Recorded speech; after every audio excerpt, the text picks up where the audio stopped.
경찰서 민원실이었습니다. 형광등 불빛 아래 놓인 책상 위에 제 통장이 펼쳐져 있었어요.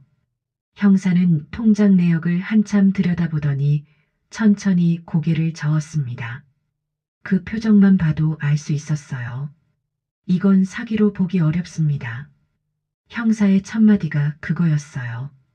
차용증도 없고 계좌 이체 기록도 없으니 법적으로는 증명할 방법이 없다는 얘기였죠.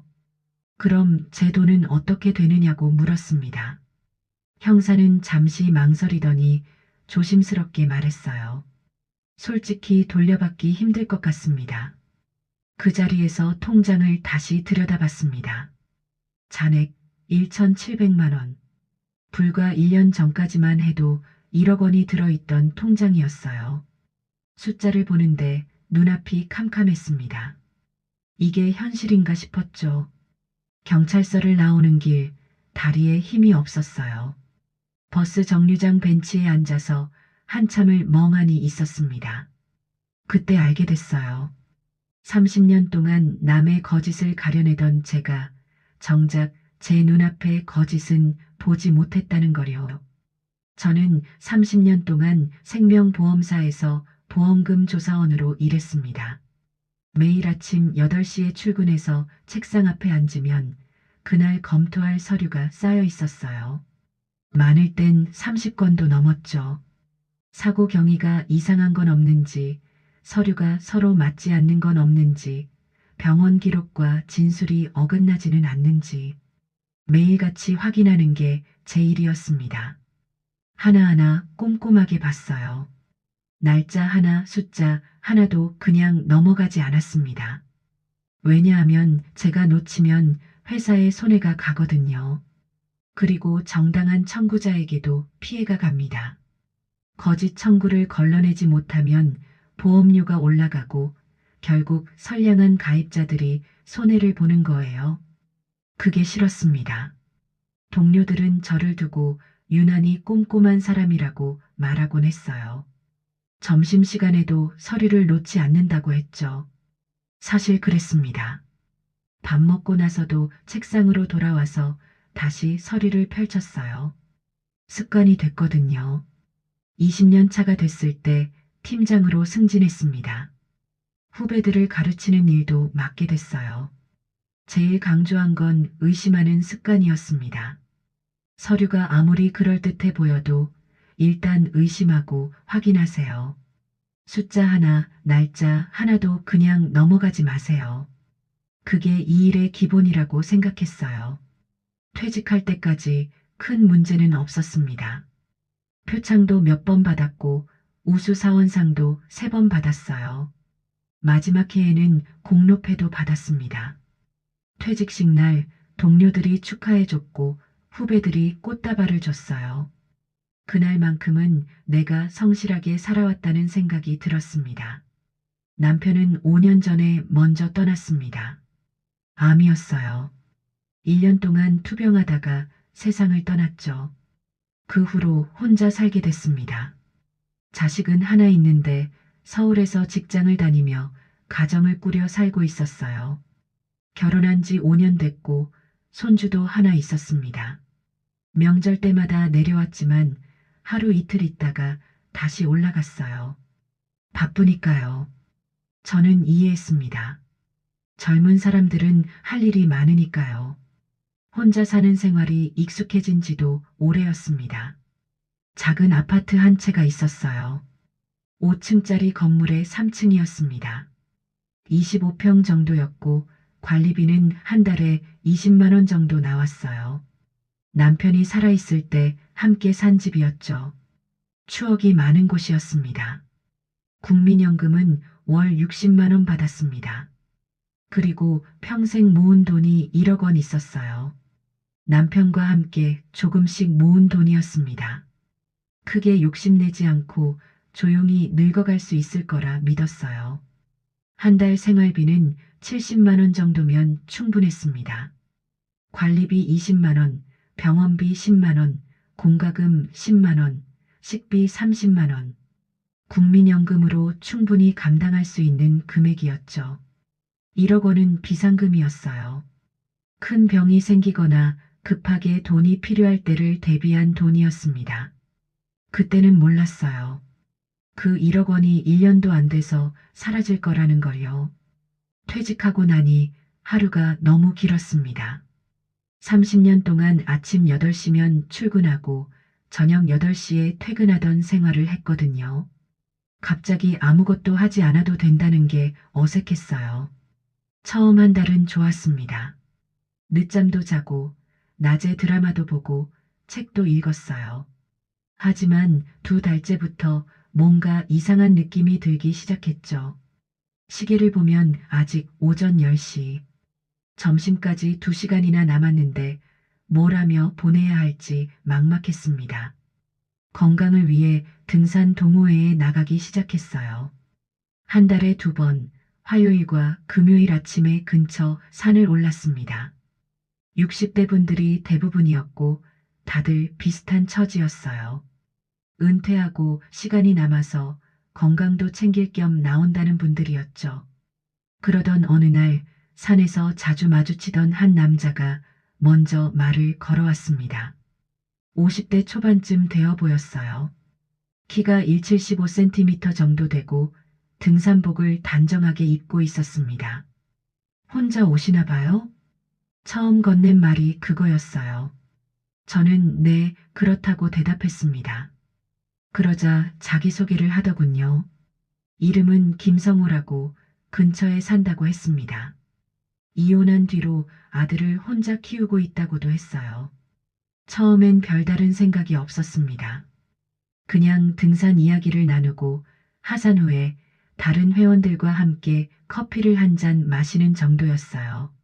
날씨 얘기, 건강 얘기, 그런 평범한 대화였죠. 하지만 집에 돌아와 보니 그날은 유난히 집이 조용하게 느껴졌습니다.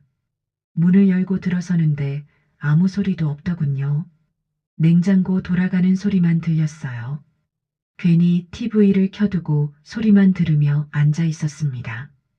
그 다음 등산날 김성호 씨가 또 말을 걸었어요. 이번엔 등산로에서 함께 걸으면서 이야기를 나눴습니다. 이혼한 지 3년 됐다고 아내가 다른 남자를 만나 떠났다고 했어요. 아들은 고등학교 2학년인데 혼자 키우느라 힘들다고도 했죠. 저는 그 얘기를 들으면서 안쓰러웠습니다. 혼자 아이를 키운다는 게 쉽지 않거든요. 제 자식도 그 나이 때 키우는 게 얼마나 힘든지 아니까요. 김성우 씨는 제 이야기도 잘 들어줬어요. 남편을 잃고 혼자 사는 게 어떠냐고, 외롭진 않냐고 물었습니다. 저는 솔직하게 대답했어요. 외롭죠. 집에 혼자 있으면 하루가 너무 길어요. 김성우 씨도 공감한다고 했습니다. 자기도 밤에 혼자 있으면 외롭다고, 아들은 방에 들어가면 나오지도 않는다고 했어요. 그렇게 몇 달이 지나자 그 사람과 마주치는 시간이 은근히 기다려지기 시작했습니다. 등산 가는 날이 기다려졌어요. 화요일과 금요일 아침이 즐거웠죠. 오랜만에 하루하루가 의미 있게 느껴졌습니다. 하산 후에는 둘이서 커피를 마시게 됐어요. 처음엔 다른 회원들과 함께였는데 점점 둘이서 마시는 날이 많아졌습니다. 다른 분들은 집에 갈 일이 있다며 먼저 가셨거든요. 커피를 마시면서 이런저런 이야기를 나눴습니다. 김성우 씨는 회사 일 얘기를 했어요. 중소기업에서 영업일을 한다고 요즘 경기가 안 좋아서 힘들다고 했죠. 저는 보험조사원 일하면서 겪었던 에피소드를 얘기했습니다. 김성우 씨는 재미있어 하며 웃었어요. 그 웃음이 좋았습니다. 오랜만에 누군가와 마주 앉아 이야기하고 웃는 시간이었거든요. 석 달쯤 지났을 때였습니다. 커피를 마시는데 김성우 씨의 표정이 평소와 달랐어요. 밝게 웃던 얼굴이 어두웠습니다. 무슨 일 있냐고 물었더니 한참을 망설이더군요. 사실은 부탁드릴 게 있어서요. 조심스럽게 말을 꺼냈습니다. 아들 학원비가 급한데 이번 달에 회사 일이 줄어서 월급이 적게 나왔다고 했어요. 학원비 납부일이 이틀 후인데 300만 원이 모자란다고 했습니다. 일주일만, 딱 일주일만 빌려줄 수 있겠냐고 물었어요. 솔직히 망설였습니다. 30년 동안 사기를 봐온 사람입니다. 돈 빌려달라는 부탁이 얼마나 위험한지도 알고 있었어요. 회사에서 그런 케이스를 수도 없이 봤거든요. 처음엔 작은 금액으로 시작해서 점점 커지는 패턴이요. 하지만 김성호 씨는 3개월 동안 한 번도 이상한 모습을 보인 적이 없었어요. 성실하게 일하고 아들을 잘 키우려고 애쓰는 사람이었습니다. 그리고 일주일이라고 했잖아요. 일주일 후에 갚는다고요. 일주일 후에 꼭 갚을 수 있어요? 제가 물었습니다. 김성호 씨는 고개를 끄덕였어요. 다음 주 월요일에 월급이 들어오면 바로 갚을게요. 정말 죄송합니다. 다른 사람한테는 부탁할 데가 없어서요. 다음 날 은행에 가서 300만 원을 찾았습니다.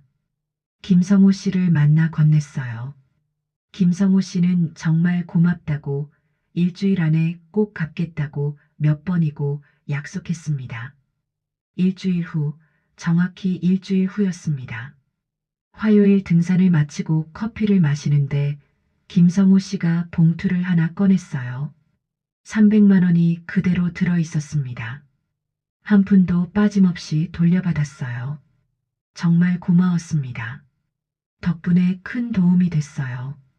김성호 씨는 미안했다고 앞으론 이런 부탁 안 하겠다고 말했습니다. 저는 괜찮다고 어려울 때 서로 돕는 거라고 대답했어요. 그때 생각했습니다. 이 사람은 다르다고요. 약속을 지키는 사람이라고요. 세상에 나쁜 사람만 있는 건 아니구나 싶었습니다. 그 판단이 모든 일의 시작이었습니다. 그게 제 첫 번째 실수였어요. 2달이 지났습니다. 어느 날 등산을 마치고 커피를 마시는데 김성호 씨가 조심스럽게 이야기를 꺼냈어요. 요즘 생각해 보니까 이대로는 안 되겠더라고요. 무슨 말이냐고 물었더니 회사 일이 불안정해서 작은 식당을 열고 싶다고 했습니다. 평생 직장 생활만 하다가 이혼하고 나니 불안하다고 했어요.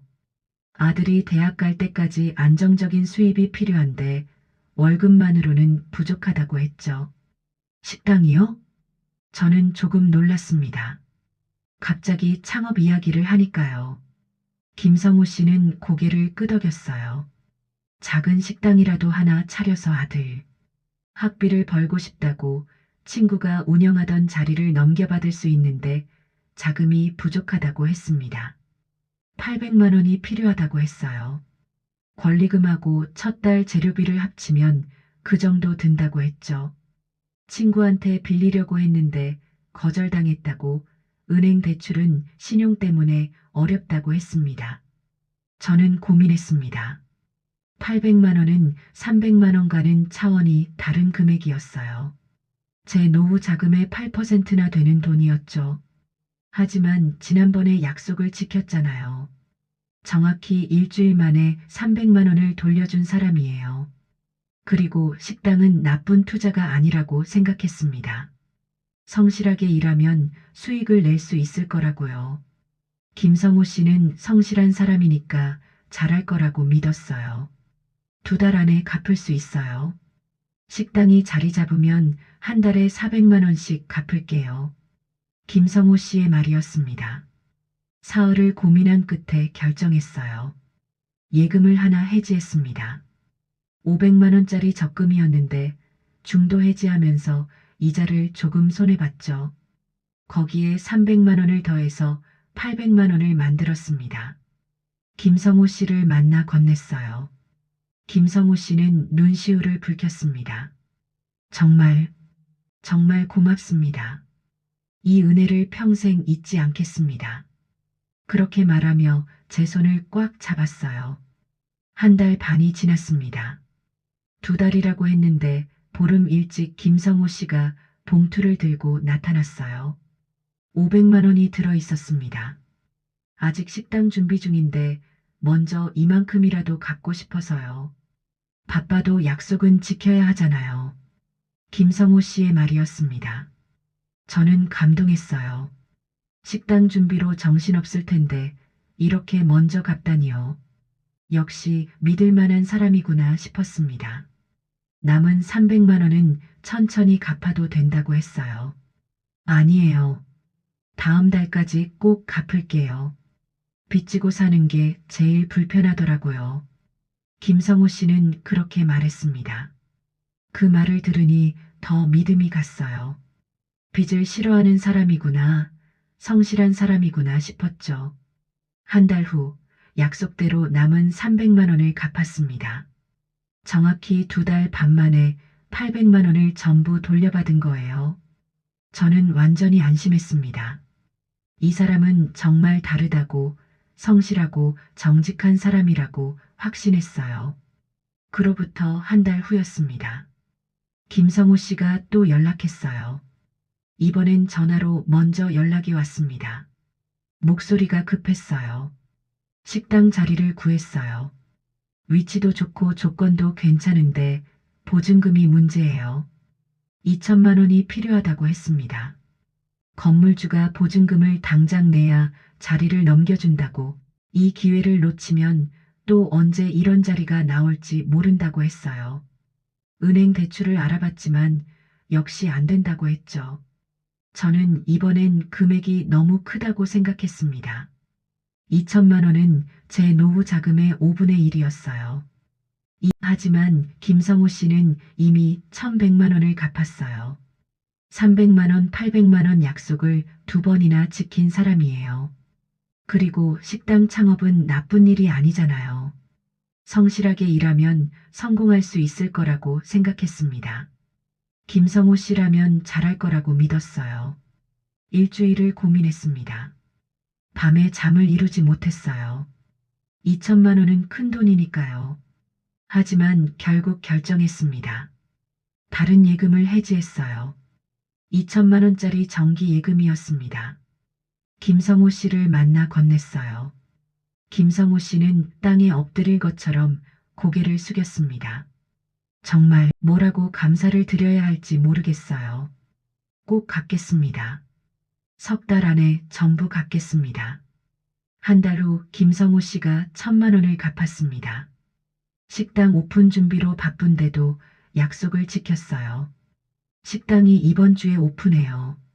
손님이 좀 들면 매달 갚기 시작할게요. 김성호 씨는 그렇게 말했습니다.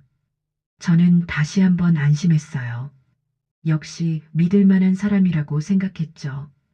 통장을 확인했습니다. 1억 원이었던 돈이 이제 7천만 원 정도 남았어요. 하지만 괜찮다고 생각했습니다. 김성호 씨가 이미 1,000만 원을 갚았으니까요. 곧 나머지도 다 돌아올 거라고 믿었습니다. 그로부터 2달 후였습니다. 김성호 씨에게서 급한 전화가 왔어요. 새벽 시간이었습니다. 목소리가 떨리고 있었어요. 아들이 학교에서 사고를 냈어요. 목소리가 무슨 일이냐고 물었더니 학교 친구를 다치게 했다고 했습니다. 계단에서 장난치다가 친구가 넘어져서 팔이 부러졌다고 상대 부모가 합의금을 요구한다고 했어요. 3천만 원을 일주일 안에 내야 해요. 안 그러면 경찰에 신고한다고 하는데 그러면 아들 생활기록부에 기록이 남아요. 대학도 못 가게 돼요. 김성호 씨의 목소리가 절박했습니다. 저는 놀랐어요. 3천만 원은 정말 큰 돈이었습니다. 제 노후 자금의 3분의 1에 가까운 금액이었죠. 하지만 아들 인생이 걸린 일이라고 했어요. 생활기록부에 기록이 남으면 대학을 못 간다고 제발 도와달라고 했습니다. 저는 그 말에 마음이 약해졌어요. 제 자식도 고등학생 때가 있었잖아요. 그때 뭔가 문제가 생겼으면 얼마나 걱정했을까요? 그리고 김성호 씨는 지금까지 약속을 다 지켰어요. 1,000만 원까지 갚았잖아요. 이 사람은 믿을 수 있는 사람이에요. 다음 날 또 다른 예금을 해지했습니다. 3천만 원짜리 예금이었어요. 김성호 씨를 만나 건넸습니다. 김성호 씨는 울먹이며 고맙다고 했어요. 목숨을 구해주셨어요. 정말 평생 은인입니다. 그렇게 말하며 제 손을 붙잡았습니다. 한 달 후 김성호 씨가 1천만 원을 갚았습니다. 어디서 구했는지 일단 이만큼이라도 갚는다고 했어요. 아직 식당도 자리를 못 잡았는데 이렇게 성실하게 갚다니요. 저는 다시 한번 확신했습니다. 이 사람은 진짜구나. 정말 믿을 만한 사람이구나. 통장 잔액은 이제 5천만 원 정도 남았습니다. 1억 원의 절반이 사라진 거예요. 하지만 괜찮다고 생각했어요. 김성호 씨가 이미 2천만 원을 갚았으니까요. 1천만 원, 1천만 원 곧 다 돌려받을 거라고 믿었습니다. 석 달 후였습니다. 김성호 씨가 또 연락했어요. 이번엔 표정이 많이 어두웠습니다. 식당 인테리어 비용이 예상보다 많이 나왔어요. 원래 2천만 원 예상했는데 막상 해보니까 4천만 원이 들더라고요. 4천만 원이 더 필요하다고 했습니다. 지금 포기하면 지금까지 투자한 돈이 다 날아간다고 보증금이랑 권리금이랑 다 날리게 된다고 했어요. 꼭 필요하다고 식당만 열리면 바로 갚을 수 있다고 했습니다. 통장을 확인했습니다. 5천만 원 정도 남아 있었어요. 4천만 원을 주면 1천만 원밖에 안 남습니다. 하지만 이미 2천만 원을 갚았어요. 절반 가까이 갚은 사람이에요. 조금만 더 도와주면 다 받을 수 있을 거라고 생각했습니다. 그리고 지금 포기하면 지금까지 빌려준 돈도 다 날아갈 것 같았어요. 식당이 문을 열어야 김성호 씨가 돈을 갚을 수 있잖아요. 지금 안 도와주면 모든 게 끝날 것 같았습니다. 남은 예금을 전부 해지했습니다. 4천만 원을 꺼내서 김성호 씨에게 건넸어요. 김성호 씨는 땅에 절을 했습니다.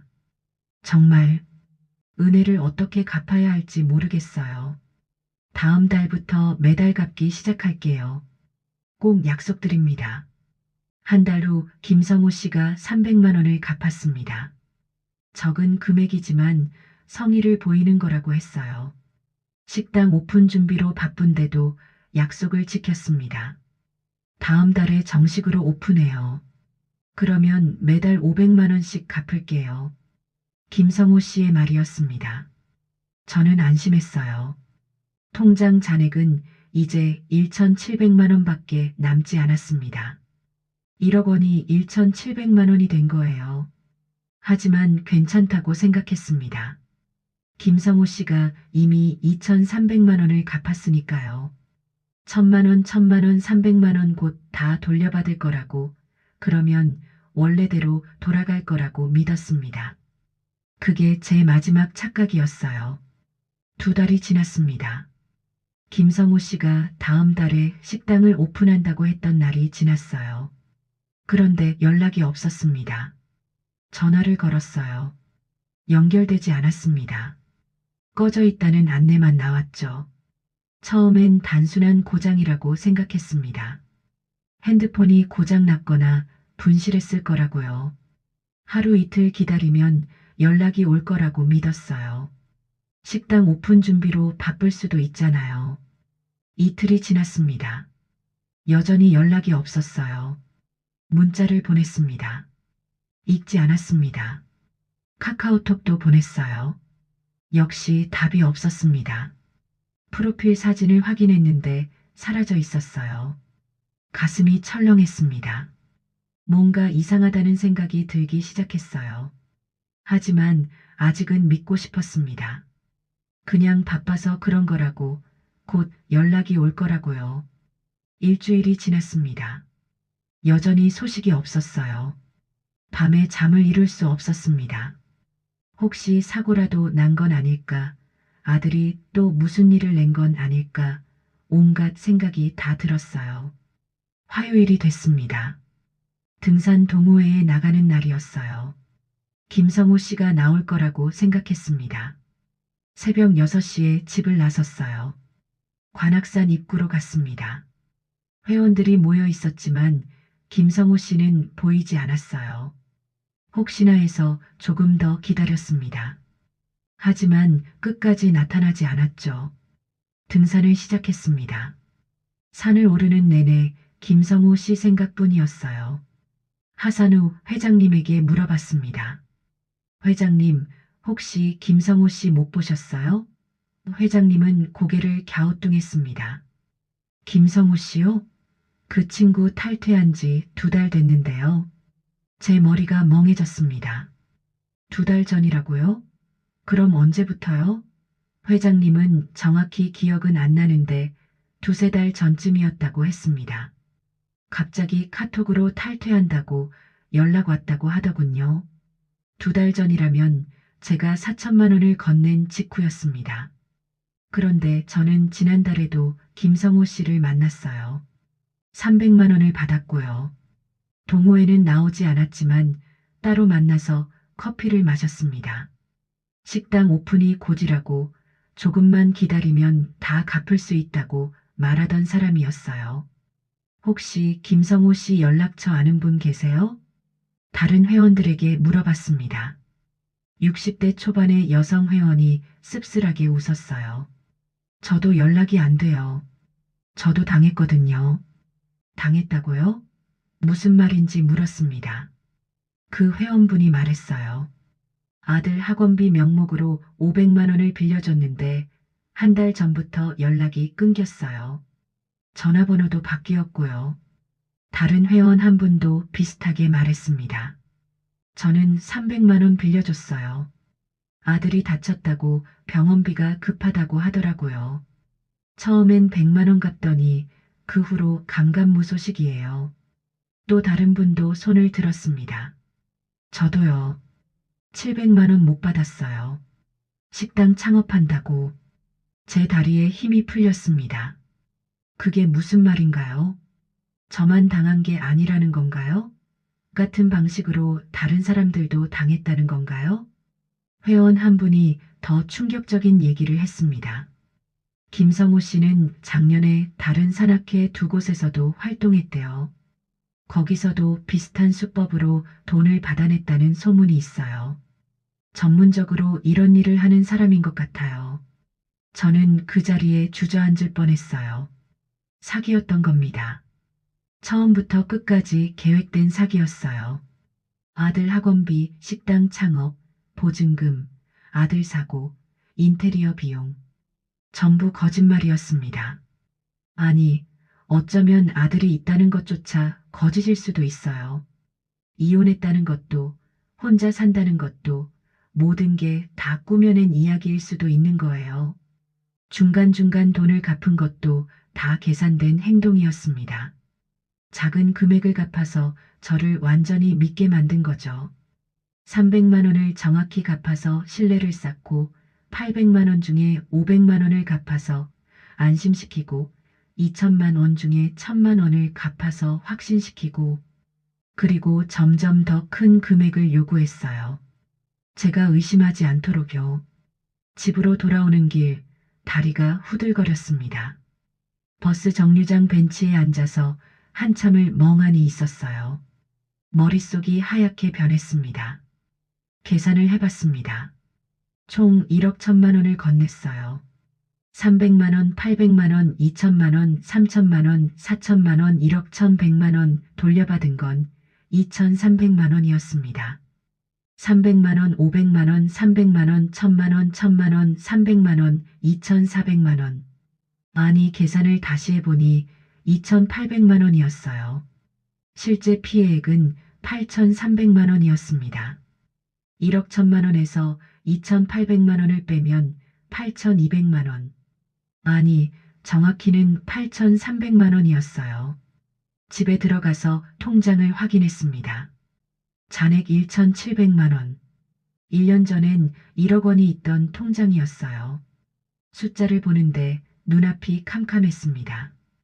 이게 현실인가 싶었죠. 다음 날 경찰서에 갔습니다. 사기 피해 신고를 하려고요.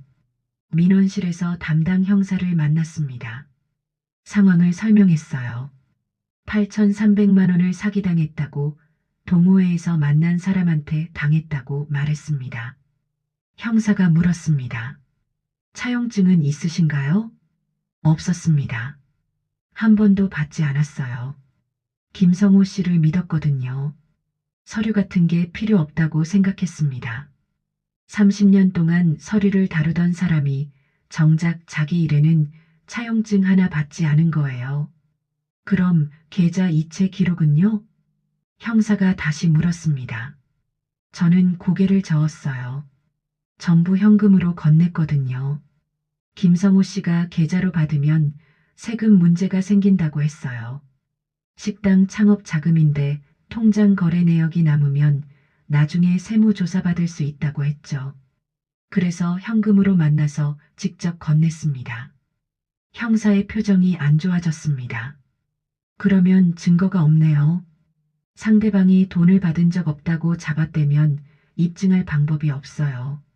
하지만 진짜 받았어요. 여러 번 만나서 직접 건넸다고요. 제가 말했습니다. 형사는 안타까운 표정으로 고개를 저었어요. 그걸 어떻게 증명하시겠어요? 목격자라도 있어요? 없었습니다. 늘 둘이서만 만났거든요. 연락처라도 알려주세요. 일단 조회는 해볼게요. 형사가 말했습니다. 제가 알고 있는 김성호 씨 전화번호를 알려줬어요. 형사가 컴퓨터로 조회를 해봤습니다. 잠시 후 고개를 저었어요. 선불폰이네요. 이미 해지된 상태예요. 실명 등록도 안 돼 있고요. 주소는요? 주소는 아실 거 아니에요? 형사가 물었습니다. 저는 근처 아파트에 산다는 말만 들었다고 했어요. 정확한 주소는 몰랐습니다. 몇 동 몇 호인지도 몰랐어요. 한 번도 집에 간 적이 없었거든요. 김성호라는 이름이 본명인지도 확실하지 않네요. 나이는요? 50대 초반으로 보였어요. 정확한 나이는 모르시고요? 네. 물어본 적이 없어서. 형사는 한숨을 쉬었습니다. 수사는 해보겠습니다만 솔직히 어려울 것 같아요. 신원도 불확실하고 증거도 없고 연락처도 끊겼으니까요. 이런 로맨스 스캠은 요즘 많이 발생하는데 검거율이 낮아요. 범인들이 워낙 치밀하게 준비하거든요. 로맨스 스캠이요? 네. 외로운 노인들을 타깃으로 하는 사기예요. 친절하게 다가와서 신뢰를 쌓고 돈을 빼가는 수법이죠. 작은 금액을 먼저 갚아서 안심시키는 것도 전형적인 패턴이고요. 형사의 말을 듣는데 머리가 띵했습니다. 전형적인 패턴이라고요? 저는 특별한 줄 알았어요. 김성호 씨가 정말 힘들어서 정말 도움이 필요해서 부탁한 줄 알았죠. 그런데 그게 다 정해진 수법이었다는 거예요? 경찰서를 나오는데 다리에 힘이 없었습니다. 계단을 내려가다가 난간을 잡았어요. 그대로 주저앉을 것 같았거든요. 8,300만 원이 그냥 날아간 겁니다.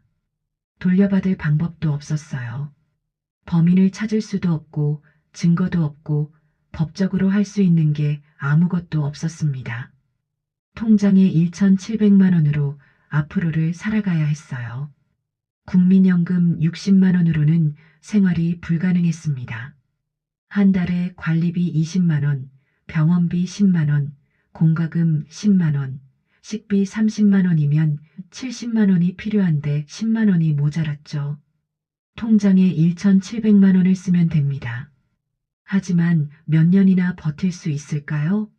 한 달에 10만 원씩 쓴다고 해도 14년입니다. 제가 81세까지 쓸 수 있는 돈이에요. 그런데 병원비가 늘어나면요? 큰 병이라도 걸리면요? 요양원에라도 가야 하면요? 집에 돌아왔습니다. 문을 열고 들어서는데 너무 조용했어요. 소파에 앉았습니다. 통장을 다시 펼쳤어요. 1,700만 원. 그 숫자를 한참 바라봤습니다. 자식에게는 차마 말할 수 없었습니다. 평생 사기를 막아온 사람이 정작 당했다는 게 수치스러웠어요. 어떻게 말합니까? 30년 동안 보험금 조사원으로 일했던 사람이, 표창까지 받았던 사람이 8천만 원이 넘는 돈을 사기당했다고요? 친구들한테도 말할 수 없었습니다. 창피했어요. 그 나이에 무슨 철없는 짓을 했냐고, 왜 그렇게 쉽게 믿었냐고, 차용증은 왜 안 받았냐고 뭐라고 할 게 뻔했죠. 그날 밤 잠을 이룰 수 없었습니다. 눈을 감으면 김성호 씨가 웃는 얼굴이 떠올랐어요. 정말 고맙습니다. 은혜를 평생 잊지 않겠습니다. 꼭 갚겠습니다. 그 밝은 미소가 전부 거짓이었다는 게 믿기지 않았습니다. 제 자신이 한심했어요. 67년을 살면서 이렇게 어리석은 사람이었나 싶었죠. 30년 동안 뭘 배웠나 싶었습니다. 매일같이 사기를 봤으면서 왜 제 일은 못 봤을까요? 석 달이 지났습니다. 그동안 혼자 집에 있는 시간이 많았어요. 등산 동호회는 당연히 나가지 않았습니다. 그 사람들 얼굴을 볼 수가 없었거든요. 나도 당했다는 말을 들으면 더 창피할 것 같았어요. 도서관도 가지 않았습니다. 혹시 아는 사람을 만날까 봐요. 마트도 가까운 데 말고 좀 먼 데로 갔어요. 동네 사람들과 마주치는 게 두려웠습니다. 자식에게 전화가 왔습니다. 명절이 다가온다며 내려간다고 했어요. 엄마, 뭐 필요한 거 없어요? 용돈 보낼까요? 아니다, 필요한 거 없어. 용돈도 보내지 마. 엄마 돈 많아. 거짓말이었습니다. 통장엔 1,700만 원밖에 없었고 매달 10만 원씩 부족했어요. 하지만 자식한테 손 벌릴 수는 없었습니다. 그런데 왜 목소리가 그래요? 어디 아파요? 자식이 걱정하는 목소리로 물었습니다. 저는 아니라고 감기 기운이 좀 있다고 둘러댔어요. 병원은 갔어요? 응, 갔어. 약 먹으니까 나아지더라. 걱정하지 마. 또 거짓말이었습니다. 병원에 가지 않았어요. 병원비가 아까워서요. 감기쯤이야 그냥 참으면 되니까요. 전화를 끊고 나니 눈물이 났습니다. 자식한테 거짓말을 한다는 게 이렇게 슬픈 일인지 몰랐어요. 평생 사기를 막아온 사람이 투자 사기를 당했다고 8천만 원을 날렸다고 어떻게 말합니까? 친구들과도 연락을 끊었습니다. 한 달에 한 번씩 만나던 친구가 있었는데 전화가 와도 받지 않았어요. 문자가 와도 답하지 않았습니다. 미안했지만 마주칠 수가 없었어요. 혼자 집에 있으니 생각이 많아졌습니다. 밤이 되면 잠이 오지 않았어요. 새벽 4시에 눈이 떠지면 다시 잘 수가 없었습니다. 천장을 보고 누워서 생각했어요. 왜 그랬을까? 어디서부터 잘못된 걸까? 한 달쯤 지났을 때였습니다. 통장을 다시 확인했어요. 1,700만 원에서 1,600만 원으로 줄어 있었습니다. 생활비로 100만 원을 쓴 거예요. 이 속도면 얼마나 버틸 수 있을까요? 계산을 해봤습니다. 한 달에 100만 원씩 쓴다고 하면 1,600만 원으로 16개월밖에 못 버팁니다. 1년 반도 안 되는 거예요. 그 후에는 어떻게 하죠?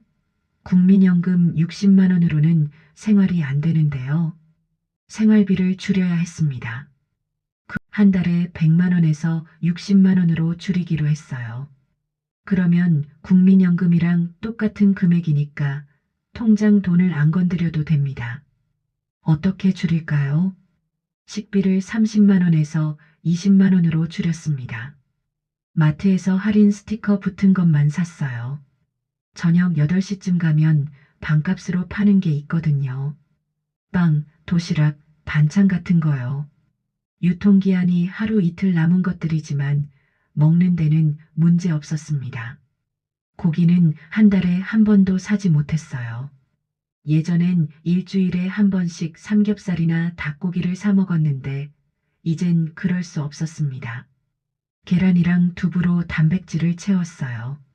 병원도 꼭 필요한 날만 갔습니다. 한 달에 한 번 가던 정기 검진을 석 달에 한 번으로 줄였어요. 혈압약은 이틀에 한 알씩 먹었습니다. 원래는 매일 먹어야 하는데 이틀에 한 번이면 약값이 절반으로 줄어들거든요. 그렇게 두 달을 버텼습니다. 하루하루가 힘들었어요. 아침에 눈을 뜨면 오늘은 뭘 먹지, 어떻게 하루를 보내지, 그런 생각뿐이었습니다. 어느 날 우편함에 전단지가 들어 있었어요. 구청 일자리 사업 모집 공고였습니다. 노인 일자리 프로그램이라고 적혀 있었어요. 복지관에서 청소하는 일 한 달에 50만 원. 처음엔 망설였습니다. 30년 동안 사무실에서 일하던 사람이 이제 청소를 한다는 게 부끄러웠어요. 하지만 선택의 여지가 없었습니다. 국민연금 60만 원에 50만 원을 더하면 110만 원이에요. 생활비 60만 원을 쓰고 50만 원이 남습니다. 1년이면 600만 원. 그렇게라도 조금씩 모아야 했어요. 다음 날 구청에 갔습니다. 신청서를 작성하고 면접을 봤어요. 일주일 후 합격 통보를 받았습니다. 일주일에 3번, 월요일, 수요일, 금요일. 오전 9시부터 12시까지 일했습니다. 복지관 청소였어요. 강의실 책상을 닦고 복도를 쓸고 화장실을 청소했습니다. 첫날 일을 나갔을 때 정말 창피했어요. 혹시 아는 사람을 만날까봐 고개를 숙이고 일했습니다. 점심시간이 되면 강의실에 사람들이 들어왔어요. 요가 수업, 노래 교실, 그림 그리기 같은 프로그램이 있었거든요. 다들 제 또래였습니다. 그 사람들은 여유롭게 수업을 듣고 저는 걸레를 들고 청소를 했어요. 왠지 모르게 서러웠습니다. 똑같은 나이인데 왜 이렇게 다를까요? 한 달이 지났습니다. 월급을 받았어요. 통장에 50만 원이 들어왔습니다. 그 숫자를 보는데 복잡한 감정이 들었어요. 기쁘기도 하고 슬프기도 했습니다. 일하면서 다른 분들을 만났습니다. 저처럼 청소 일을 하시는 분들이었어요. 60대, 70대 어르신들이었죠. 처음엔 인사만 나눴는데 점점 이야기를 하게 됐습니다. 한 분이 말했어요. 나도 은퇴하고 심심해서 여기 나와요. 집에만 있으면 답답하잖아요. 다른 분도 거들었습니다. 맞아요. 돈보다 할 일이 있다는 게 좋아요. 사람도 만나고. 그 말을 듣는데 위로가 됐습니다. 저만 이런 게 아니구나. 다들 비슷한 처지구나 싶었어요. 점심시간에 함께 밥을 먹게 됐습니다. 복지관 식당에서 5천 원에 밥을 팔았어요. 예전 같으면 5천 원짜리 밥을 먹지 않았을 겁니다. 하지만 지금은 고맙게 먹었어요. 어느 날 한 분이 물었습니다. 혼자 사세요? 네, 남편 돌아가시고 혼자 살아요. 자식은요? 서울에 있어요. 직장 다녀요. 그럼 외로우시겠네요. 그 말에 울컥했습니다. 네, 외로워요. 솔직하게 말하니까 마음이 조금 편해졌어요. 그분도 비슷하다고 했습니다. 나도 혼자 살아요. 남편은 10년 전에 세상 떠났고 자식들은 바빠서 1년에 한두 번밖에 못 봐요. 다른 분들도 다 그랬습니다. 다들 혼자 살고 다들 외로웠어요.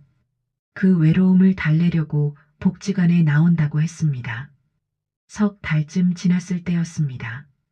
저도 조금씩 말을 하게 됐어요. 제 이야기를 조금씩 꺼냈습니다. 보험조사원으로 일했다는 것, 은퇴 후에 등산을 시작했다는 것.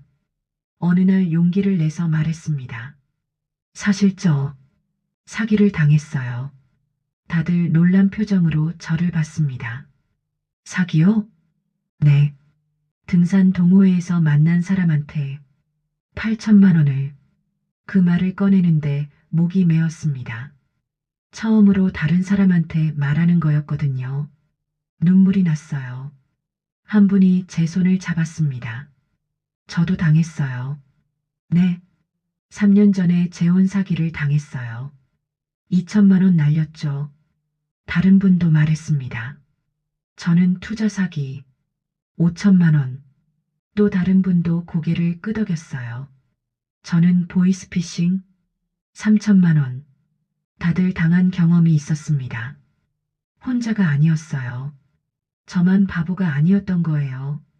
창피해서 아무한테도 말 못했어요. 제가 말했습니다.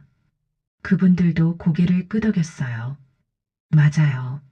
나도 자식한테 아직 말 못했어요. 그날 이후로 조금 편해졌습니다. 제 이야기를 들어줄 사람이 생겼으니까요. 가끔 점심 먹으면서 그 얘기를 했어요. 어떻게 당했는지, 얼마나 후회하는지. 한 분이 말했습니다. 그래도 살아야죠. 죽을 수는 없잖아요. 맞는 말이었습니다. 살아야 했어요. 8천만 원을 잃었지만 목숨은 남았잖아요. 건강도 아직 괜찮고요. 지금은 5달째입니다. 일하면서 조금씩 돈을 모으고 있어요. 한 달에 50만 원씩 모으면 1년에 600만 원이 됩니다. 5년이면 3천만 원이에요. 통장에 1,700만 원에 3천만 원을 더하면 4,700만 원. 완전히 회복은 안 되지만 그래도 조금은 나아지겠죠. 밤마다 생각합니다. 왜 그랬을까요? 30년 동안 거짓을 가려내던 사람이 왜 속았을까요? 답은 하나였습니다. 외로웠다는 겁니다. 남편이 세상을 떠나고 자식은 서울에 있고 집에 혼자 있으면 하루가 너무 길었어요. 말 상대가 없었습니다. TV를 켜놓고 소리만 들으며 하루를 보냈죠. 김성호 씨가 나타났을 때 좋았습니다. 제 이야기를 들어줬어요. 같이 커피를 마시고 웃었습니다. 저를 필요로 했어요. 도움을 청했고 제가 도와줄 수 있었습니다. 누군가에게 필요한 사람이 되고 싶었던 겁니다. 은퇴하고 나니 아무도 저를 필요로 하지 않았거든요. 회사에서도 필요 없고 자식도 바빠서 저를 찾지 않고 친구들도 각자 바쁘고 김성호 씨는 저를 찾았어요. 만나자고 했고 이야기를 들어달라고 했고 도와달라고 했습니다. 그게 좋았어요. 제가 누군가에게 의미 있는 사람이라는 느낌이 들었죠. 그게 함정이었습니다. 외로움이 제일 무서운 적이었어요. 이제는 압니다. 사기는 돈보다 먼저 사람의 외로움을 노린다는 걸요. 작은 친절로 다가와서 신뢰를 쌓고 조금씩 더 큰 것을 요구합니다. 처음엔 300만 원, 다음엔 800만 원, 그 다음엔 2천만 원. 중간중간 일부를 갚아서 안심시키고요. 저는 그걸 몰랐습니다. 30년 동안 서류로 사기를 받지 사람으로 다가오는 사기는 몰랐어요. 숫자는 의심할 줄 알았지만 사람은 의심하지 못했습니다. 특히 외로울 때는요. 지금은 천천히 일어서는 중입니다. 완전히 회복되진 않았어요. 밤에 잠 못 이루는 날도 여전히 있고 통장 보면 한숨이 나오고 자식한테 거짓말하는 게 마음 아프고 하지만 넘어져도 일어날 수 있다는 건 알게 됐습니다. 복지관에서 일하면서 비슷한 처지의 사람들을 만났어요. 다들 각자의 사연이 있었고 다들 살아가고 있었습니다. 혼자가 아니라는 걸 알았어요. 외로워도 함께 외로운 사람들이 있다는 걸요. 가끔 자식한테 전화가 옵니다. 엄마 괜찮아요? 아직은 말하지 못했어요. 언젠가는 말해야겠죠. 용기가 생기면요. 친구한테도 연락이 옵니다. 왜 연락 안 받아? 무슨 일 있어? 아직은 만나지 못했어요. 조금 더 시간이 필요해요. 하지만 언젠가는 말할 수 있을 겁니다. 제가 당한 일을요. 부끄럽지만 말해야 할 것 같아요. 누군가에게 경고가 될 수 있다면요. 만약 지금 이 이야기를 듣고 계신 분이 계시다면 부탁드립니다. 너무 친절한 사람을 조심하세요. 너무 빨리 다가오는 사람, 여러분의 이야기를 너무 잘 들어주는 사람, 작은 돈을 먼저 갚아 신뢰를 쌓는 사람. 외로워도 조심해야 합니다. 외로움을 노리는 사람들이 있어요. 그 사람들은 여러분이 필요로 하는 말을 정확히 알고 있습니다. 당신이 있어서 다행이에요. 이렇게 든든한 사람이 없었어요. 은혜를 평생 잊지 않겠습니다.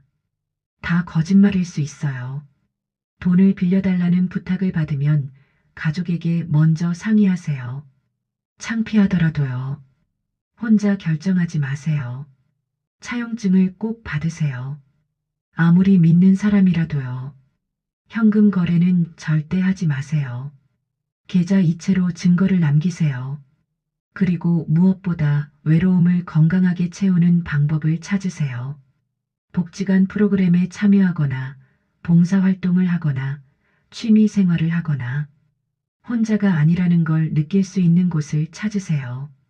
저는 지금 복지관에서 일하면서 그걸 배우고 있어요. 외로움은 사람이 채워주는 게 아니라 의미 있는 일이 채워준다는 거요. 청소는 힘들지만 누군가에게 깨끗한 공간을 만들어준다는 게 의미 있어요. 점심시간에 만나는 분들과 이야기 나누는 것도 좋고요.